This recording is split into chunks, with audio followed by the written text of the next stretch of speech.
At Relentless Digital, we believe in breaking barriers and driving innovation. That's why we are extremely proud to sponsor the Power Women of the Trades podcast, supporting the voices and success of women in the home service industry. Together, we're creating a future where talent shines, regardless of gender, and diversity thrives. Join our journey at relentless-digital.com and always be relentless in your pursuit of excellence. This episode of Power Women of the Trades is also brought to you by Forrest Perry of Forrest Perry Digital Marketing. Want to generate more leads for your service business? Trust his team to deliver quality new customer leads and protect your brand online. Check out perrymarketing.com today. Hello everyone. We want to give a quick shout out to our amazing partner, Rilla, the game changer in the home service industry. Rilla's virtual ride-along software means no more physical ride-alongs. With Rilla, you can coach your team virtually 100 times faster and boost your close sale rates like never before. Don't miss out. Join the movement today and watch your sales soar. Visit rilla.com/PWT to learn more. Welcome to Power Women of the Trades podcast. This show is all about breaking barriers and changing the game.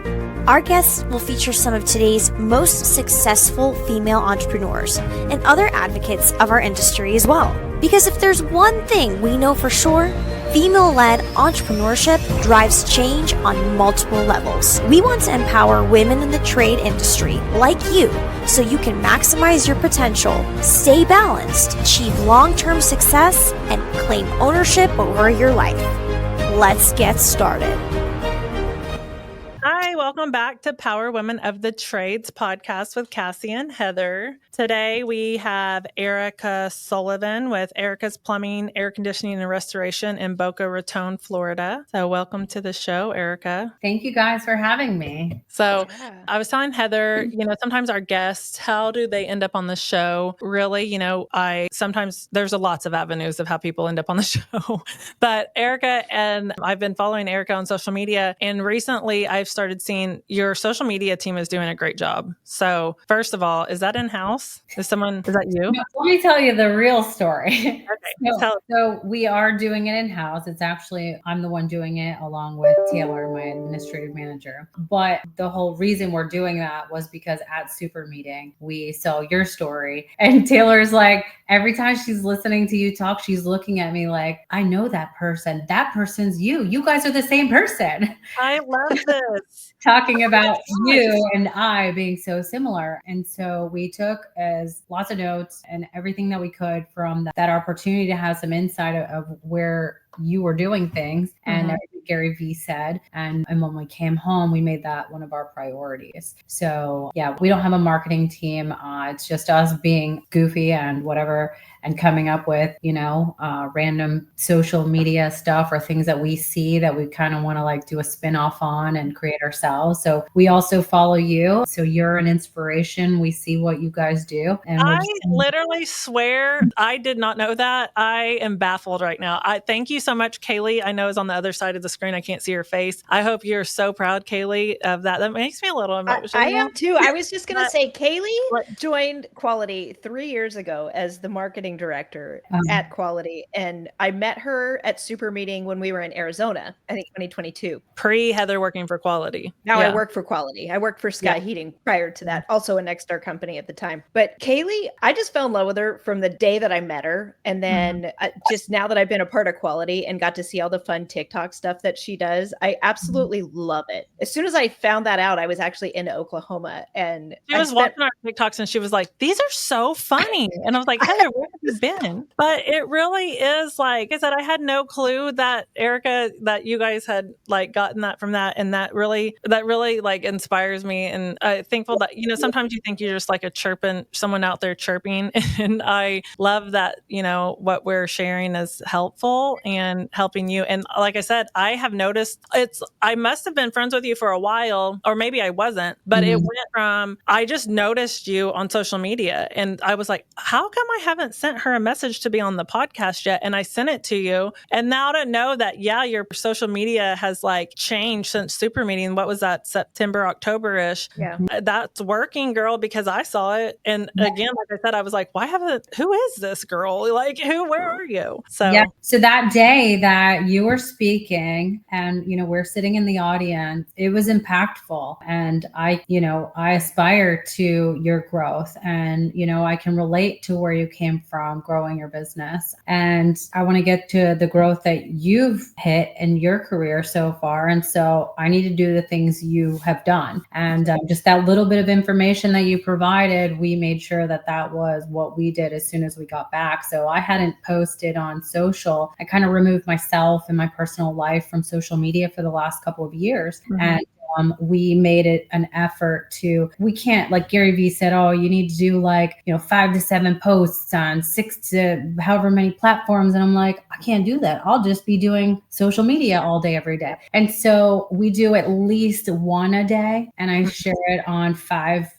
platforms, the same one. And so I've been able to manage that personally between Taylor and I, and we just both will come up with content, and it's been really good. But it was definitely all because of you. And then we just kind of hit the ground with it running as soon as we got back and made it a point to do it every day since then. And it has been gaining traction, which is that's so awesome. I love that. I love it. Social media, you have to do, in this industry, we have to do things that no one else is doing, or we need to do things better than everyone else is doing, or we need to take it back old school. And so we just try to find a hodgepodge of the three, and there are some like very old school strategies that we're bringing back into our marketing that probably a lot of people are sleeping on. And that's great. Like, we're taking advantage of that right now. We are also, everyone's trying to pick up. We actually have a local company right now trying to actively steal our billboard campaign. And Kaylee is like on it, and she's just like, now we're just about to slam it back to everyone. But so we know people, especially local, are listening too. And we want to keep sharing what we have. I always say, like, do what you can with what we've learned, except if you're local, then we're coming back at you. But I think for a long time, and Gary Vee was really impactful at Super Meeting. Mm-hmm. And it's funny too, because when I was scrolling TikTok one day, there will be people that take snips from like a presentation Gary Vee's done or whatever. It wasn't even his team. And there was a snippet of Gary Vee speaking at Super Meeting that some random TikTok is reposting. But I think he was such a good speaker for our industry and our space that day, because he brings things to light that people don't think is possible in the trades. Oh, absolutely. And there was one thing that we brought back and we did, and Kaylee does a lot of things for our marketing, but the person who manages some ad things for us, our initial response was, I don't think that's going to work. And I know that she's a big fan of Gary Vee, that person, and love her. And I do. And hopefully she's listening and I love her, but she's like, I don't think that's going to work. And I said, well, you love Gary Vee and he just told us to do this. And she was like, okay. And we did it and we got traction, and it was like a lead grab. And it wasn't, were we going to grab a bunch of ROI off of it? Probably not, but it definitely was grabbing leads and getting us in front of people. And that's his approach. You have to be kind of like, think outside of the box, and not everyone's willing to do that. So I applaud you for being willing to take that little piece of what we were sharing and running with it. Thank you. Yeah. I mean, it's like, you can share everything you do. It doesn't mean someone's going to take it and utilize it, right? Mm-hmm. Or do it well. Right. We took it and we used it, and I feel like we're doing it well, because we are getting that response, which is making us want to keep doing it more, keep doing it better, and just like really executing with purpose, whether it's just a super funny one, whether it's an informational one, whether it's a call to action. Some of the craziest things that I've been noticing, and I'll share this openly, is that, a lot of people say, well, I can't find people. Well, guess what? The more social media that I do, the more resumes I've been getting. Yep. Our TikTok strategy initially was no one's scrolling on TikTok. And also, I hope by we're recording right now, and this episode will go live probably in February. We're in January, a couple days out from the TikTok ban. So let's all pray real quick. Please don't ban TikTok. I'm in denial. I don't think it's going to get banned. Everyone's like, it's getting banned. I'm like, no, I'm in denial. It's not. So let's hope that stays the same. I think that if it does get banned, I heard something about Elon Musk buying it back and putting in the restrictions for China or whatever, and they're still going to come out with something something that is hopefully that's quick because TikTok-ish. we use TikTok a lot. But our initial strategy with TikTok was never for someone to be scrolling and buying a water heater. Like no one's going to do that. And if they do, it's very few and far between, right? Like no one, however, it might be getting close to being real because like I don't really use Google anymore. I TikTok what I'm looking for, you know,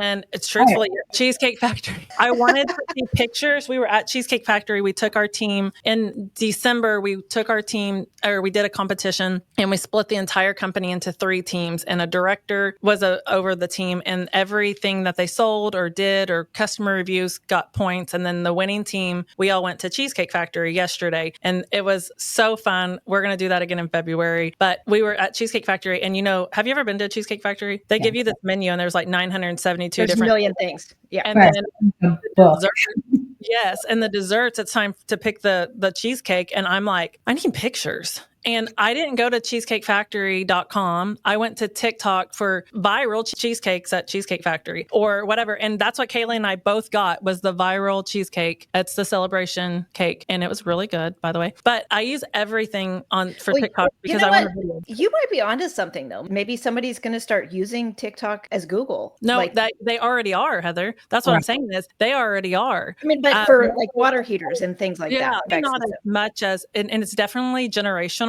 in some ways, you know, but are they always doing it for our services? Probably not right now, but I think it's trending that way, you know, like, and so Kaylee and I started doing like plumber in Oklahoma and to see what would pop up and how we can change that on, you know, it's crazy what is out there and some of our industry has been late adapters too, you know? So Erica, how did you get into the business? So I started the company myself in my garage in 2009, 16 years ago. So January 2009. I was not, I didn't grow up saying I'm going to be a plumber. My father was a plumber.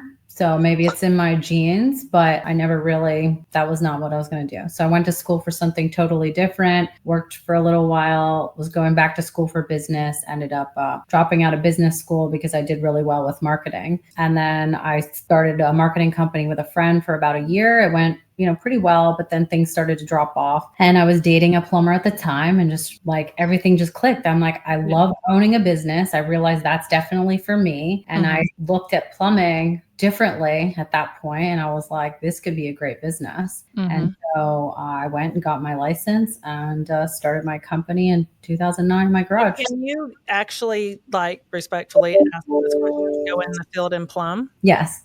So because that's awesome. like a hot question sometimes because especially with this podcast, we've had some feedback of why don't you talk to people that actually do the work? And, we've tried FYI and we're still here. If you would love to talk, often people tell us no because they don't want the spotlight, but I love the heck out of that. So you got your license and that's what I was going to say because we've had a few guests on the show that, maybe had no experience, bought a company, which is so I remember talking to Rachel Health. Yeah. She was literally like, I had no experience and I bought a plumbing or a HVAC company. And I was like, why?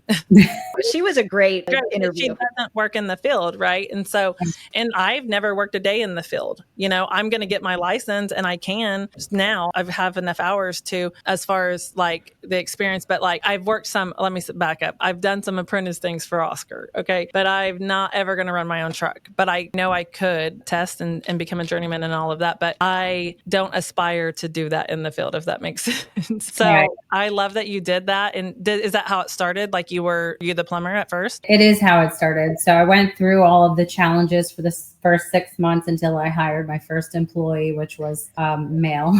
So, everyone always asks, they're like, is it hard? Do people treat you different? Whatever. I always, even as a kid, I hung out with the boys. I did extreme sports, snowboarding, skateboarding, surfing. So I'm used to being around the boys. So I never looked at myself, I'm a girl in a man's world. No, it's just, I'm doing a job. Mechanically inclined. So for me, it was every woman that I went to their home, they loved that I was a woman. So that was a super easy sale. So it was great for me as a business owner. You know, there were some men that would be like, oh, you're going to come to my house? Like, Right. and they're just guys. They can't help it. It's what it is. You know, it doesn't bother me or faze me. But then there were the very select few that it's like, I had to earn their respect. Right. And I was like, you know, I'd show up and they'd be like, oh, you're going to fix my water heater? Well, you didn't fix it and you called me to fix it. So do you want me to fix it? Yeah.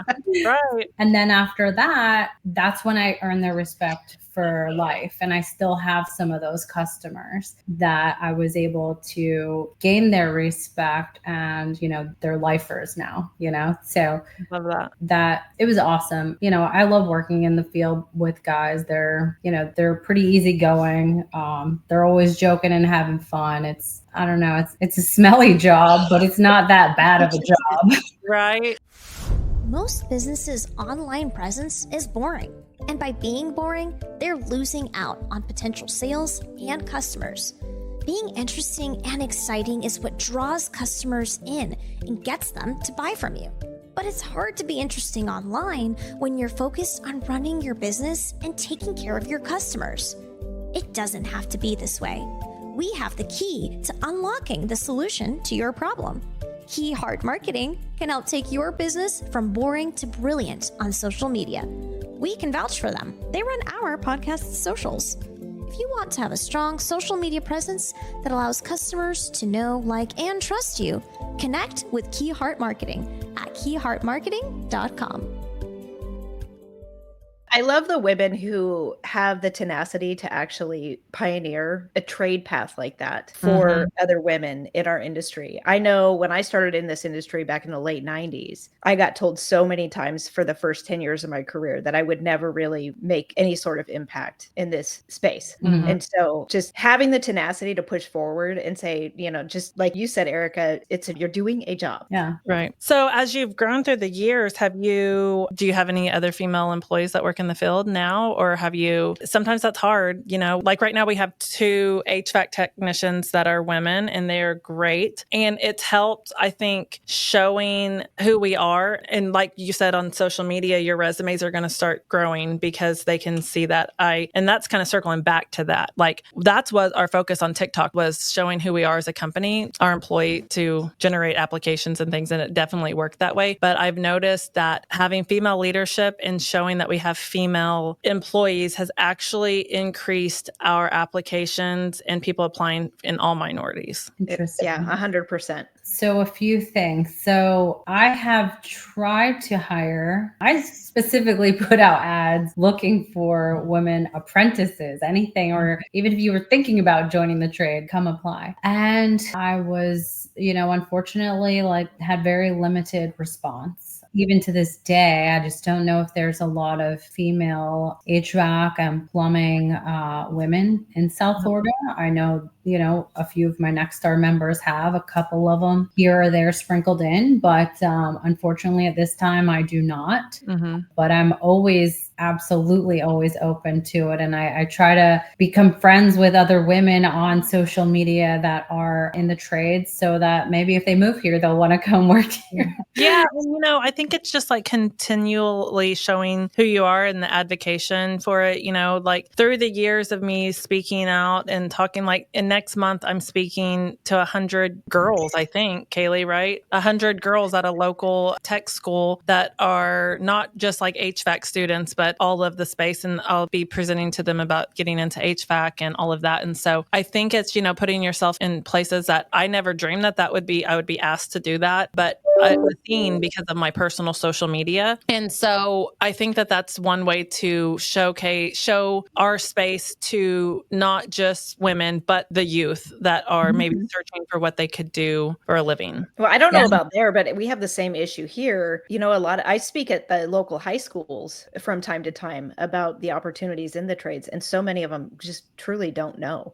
They just don't have a clear understanding of what's possible in the home service industry, especially the girls. Yeah, I was given the opportunity, you know, go do a few job fairs. One I did specifically at a middle school, and then I've done a few different different high school. And I've also done some work over at FAU at the entrepreneur division there. And so what's crazy is like, you're like, I wonder if I'm making an impact. People seem really excited, or do the boys like it more than the girls? I don't really know, but I did it, and I told them what they could make, what kind of freedoms they have. They could grow from being in the field to owning the business. So there's a lot of opportunity. And, about 5 years ago or 6 years ago, one of my friend's kids had her friend over, another 18-year-old. They were going off to college and she's like, I remember you, the friend. And I was like, oh yeah. And she goes, you spoke at my middle school. And I was like, at the job fair? And she's like, yeah. She's like, you're the reason that I'm going off to college to be an engineer. Oh, that's incredible. Oh, that's so awesome. That's amazing. You don't know, because even if your conversation of I'm a plumber, even if they don't want to be a plumber, it opens their mind of what other jobs they could do. Correct. Because immediately women but it's like, I have a 15-year-old sophomore right now. He's a boy, but the school's really talking to him about the rest of his life. And he's putting so much pressure on himself about what he needs to do for the rest of his life. And he doesn't freaking know, and he's 15, but that's fine. I keep telling him, dude, you don't have to figure it out right now. At 18, I thought I was going to be a dental assistant, and look at me now. Like, that's not what, there's so much. Right. And so I keep telling him, when these people come to speak, when they come to talk, like, pay attention and see if there's something that intrigues you that you could figure out something else, right? Like, it's not like the whole world isn't just accounting and customer service.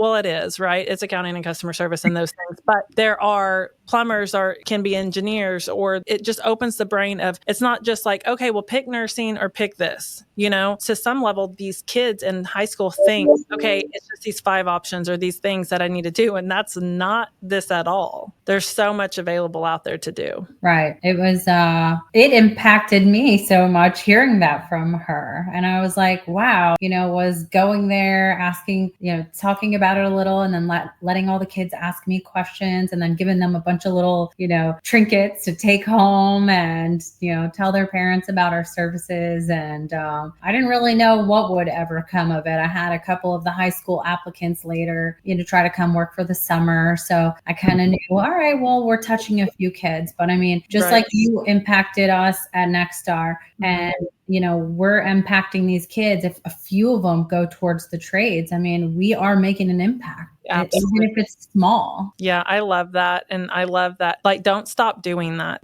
Our youth needs it, because like I said, in my experience right now with my own son, he is putting so much stress on himself because he's got to figure out next year for 11th grade, is he going to like job out or go do this or go to a tech school or start concurrent enrollment for college. And it's so much pressure for them. And they really don't have any clue they don't have enough life experience to even know what they would be passionate doing as a career. And I think that's pretty common with our youth. I mean, I know my own son struggled with it, and now he's chosen his career path recently, but his friends will call me and say, hey, can I come by the house and just talk to you about what opportunities might be available? And I've had so many of my own son's friends be interested in getting into the trades, but just don't know how to do it. And even my best friend asked me yesterday, she's like, well, she said, Alex, her son, he's thinking he wants to get into electrical. She's like, but I don't know where to start. So that interest is starting to, I think, infiltrate the market more so than it did, 20, 30 years ago when we were in high school, and the only option was to go to college and be, I don't know, a teacher, something. And now what do we have? We have a student debt problem. Right. Yeah. And here's the thing too, is if we think about it, most often we stay in jobs, our kids or youth are going into jobs that maybe their parents or someone they knew did. And so, which is nothing's wrong with that. But like, I could have never fathomed the trades because I didn't have anyone in my family that was doing that. Like, my family's in the glass business, in the glass industry. And so in my brain, if I didn't go find a different career, I was going to end up working at the glass plant, which was fine. That's provided a great career for my family. But because that was like that's what I knew. Right. And so I only ended up in the trades with Mary and Oscar and all of that. But I just think back, like, what could I have done if I had been exposed at that age to different possibilities? Because when I graduated high school, the only option was college, that, you just had to do college. And I was done with school. I didn't want to do that. And then what could I do from there? I just didn't have any exposure to that. Right. So anyway, that's such a passionate conversation to go into for sure. So Erica, how did you get into restoration? That is intriguing to me. So we started as plumbing originally in 2009. And then about 2015, as a plumbing company, I was having all these people come to me and say, hey, can we have any leads that you have of if a pipe broke in someone's kitchen or someone had a backup in their bathroom and they had damage to their house, here's a card, send us this way. And then it turned into, hey, send us a lead. We'll give you $500. We'll give you $1,000 to get this lead from you. And I'm like, what is this all about?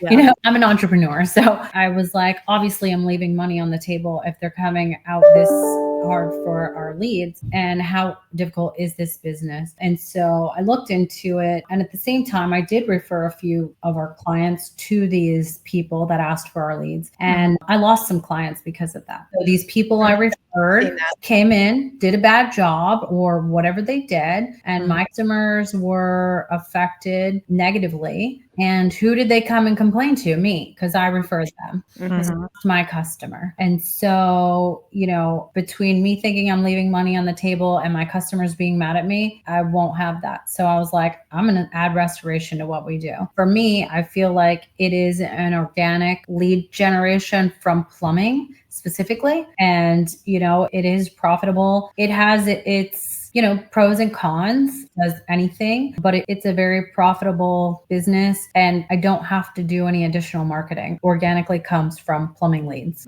leaks, backups. So, there's already the damage there. I'm the first one called in on site. And then now you have damage to your house. We're fixing your plumbing. We're replacing that water heater that leaked everywhere. We're fixing that leak. We're unclogging the drain. We're fixing the drain. And then our restoration team can come in and clean up all the sewage water, remove any, contaminated debris, and salvage what we can. And same thing with water. They have a clean water leak, and we can dry whole houses out. Like we had this multi-million-dollar home in Boca. They had all these gorgeous wood built-ins. They had an angle stop break off and the whole house flooded. 14 inches of water through this whole house. And, it was a massive drying out effort, but with us getting on site quickly, stopping the leak, extracting all the water, setting up all the equipment to dry it out properly, we saved that whole house. The only damage they had was some of the drywall holes we had to drill to dry inside the walls, but the built-ins were saved. Everything was saved. And they were so grateful. That would have been a massive loss for the homeowner, for their insurance company, and displaced them for over a year if they had to rebuild all that. So we kind of get to come in and save the day. And I have full control over that job now because I have that division within my company. Yeah, that's very interesting. I'd love to chat with you more offline about that. I think so too, because like you said, Erica, out here in Oregon, I work for Quality now, but I was with Sky previous, and we had a plumbing division, and we had that same thing with the restoration companies constantly coming in. And same thing, either A, if we referred them, they didn't do a good job, or B, they were stealing our own leads. Yep, that's very intriguing. So bringing that in-house, I think, is really intriguing. Right. Yeah. There's all kinds of interesting pieces there for sure that we're going to have to talk and download more of that at some point. It's been really, I hate to rush you here. We really try to keep our episodes at a certain time frame because we know that as our core listeners listen to about 15 to 20 minutes. And so that's always been one of our focuses, is to keep our episodes a little bit shorter so we keep our listeners engaged. And so we need to start wrapping up, but I have been really blown away by you, Erica. I think that first of all, the social media thing just still kind of blows my mind, and I'm proud of you with all of that. And I can't wait to continue following your path through social media and catching up. Are you going to go to Super Meeting in Colorado this year? Definitely. Super Meeting's a non-negotiable for me. It's the one of all the conferences. It's definitely the one that I can't miss. Same. Yeah. I don't think I've missed one in in the last 6 years. Yeah, for sure. And then, as always, if you are interested in catching up more with Erica, she's on social media. You hear us all talk a lot about Nexstar. If you're interested in that, holler at us, and any of us would love to talk to you about Nexstar as well. And thank you for taking the time to share your story and share your business. And good luck to you in 2025. Thank you, Cassie, and thank you, Heather. And if you ever want me on again, I'm happy to make some time for you guys. And yeah, if you guys need anything or want anything, just reach out. Awesome. Thank you so much. Thanks. This has been Power Women of the Trades. Like what you hear so far? Leave us a review in Apple. And make sure to listen to our other episodes wherever you enjoy listening to your podcasts. Thanks for listening, and we'll catch you on the next one.